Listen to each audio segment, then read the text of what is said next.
Uminit lalo ang usapin sa showbiz matapos kumalat ang balita na umano'y labis ang galit ni Alex Gonzaga nang malaman ang isyong kinasasangkutan ng kanyang kapatid na si Tony Gonzaga at ng asawa nitong si Paul Soriano.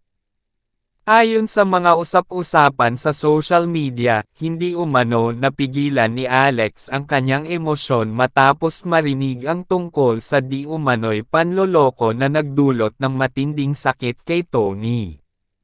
Sa ilang online discussions, sinasabing kilala si Alex bilang isang kapatid na napaka-protective at malapit kay Tony, kaya't hindi raw kataka-taka kung siya man ay maglabas ng matinding reaksyon sa ganitong sitwasyon.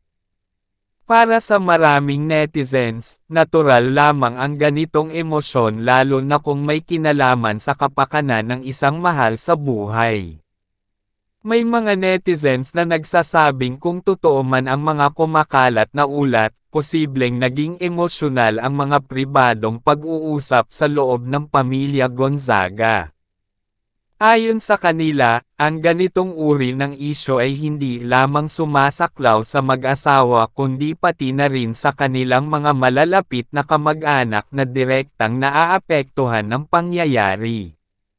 Sa social media, kapansin-pansin ang pagdami ng mga mensahe ng suporta para kina Tony at Alex Gonzaga.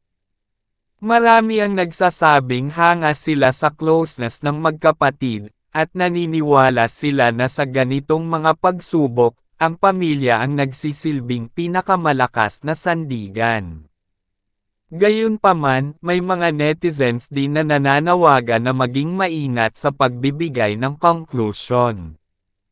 Ayon sa kanila, hanggang ngayon ay wala pa ring opisyal na pahayag mula kina Tony Gonzaga, Paul Soriano, o kahit kay Alex Gonzaga na magpapatunay sa mga kumakalat na balita.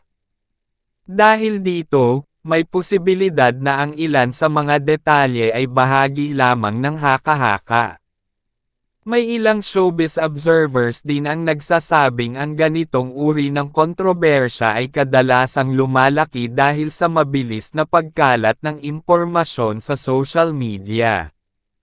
Ang bawat reaksyon, lalo na kung ito ay may kinalaman sa isang kilalang personalidad tulad ni Alex Gonzaga, ay agad nagiging paksa ng mas malawak na diskusyon. Sa kabila ng lahat ng intriga, may mga netizens na patuloy na nagpapaalala na ang mga ganitong usapin ay dapat hinaharap ng may respeto at pag-unawa. Para sa kanila, ang sobrang panghuhusga at pagkalat ng hindi kumpirmadong impormasyon ay maaaring makadagdag lamang sa bigat ng sitwasyon na kinakaharap ng mga taong sangkot. Samantala, patuloy pa ring hinihintay ng publiko ang anumang opisyal na pahayag mula sa kampo nina Tony Gonzaga at Paul Soriano. Maraming tagahanga ang umaasa na sa tamang panahon ay magkakaroon ng linaw ang lahat ng isyong ito upang tuluyang mawala ang mga haka-haka na umiikot sa social media. Sa ngayon, ang umano'y reaksyon ni Alex Gonzaga ay nananatiling bahagi ng mas malawak na kwento na bumabalot sa relasyon nina Tony Gonzaga at Paul Soriano, isang emosyonal at kontrobersyal na usapin na patuloy na sinusubaybayan ng publiko habang naghihintay sa katotohanan sa likod ng lahat ng kumakalat na balita. Habang patuloy na kumakalat ang balita tungkol sa umano'y matinding galit ni Alex Gonzaga, lalong naging sentro ng atensyon ang dinamika ng pamilya Gonzaga sa gitna ng isyong kinasasangkutan nina Tony Gonzaga at Paul Soriano. Maraming netizens ang nagsasabing hindi na ito simpleng usapin ng mag-asawa kundi isang sitwasyong may malalim na epekto sa buong pamilya.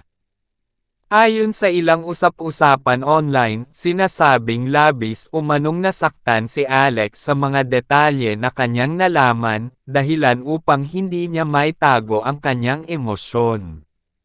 Bilang kapatid, maraming tagahanga ang naniniwala na natural lamang ang kanyang reaksyon, lalo na kung ang kanyang ate ay dumaraan sa isang mabigat na pagsubok. Para sa ilan, ang ganitong klase ng galit ay nagmumula sa pagmamahal at pagnanais na ipagtanggol ang isang mahal sa buhay. Sa social media, kapansin-pansin ang pagdami ng mga komento na pumupuri sa closeness ng magkapatid. Marami ang nagsasabing sa panahon ng ganitong krisis, mahalaga ang pagkakaroon ng pamilya na handang tumayo at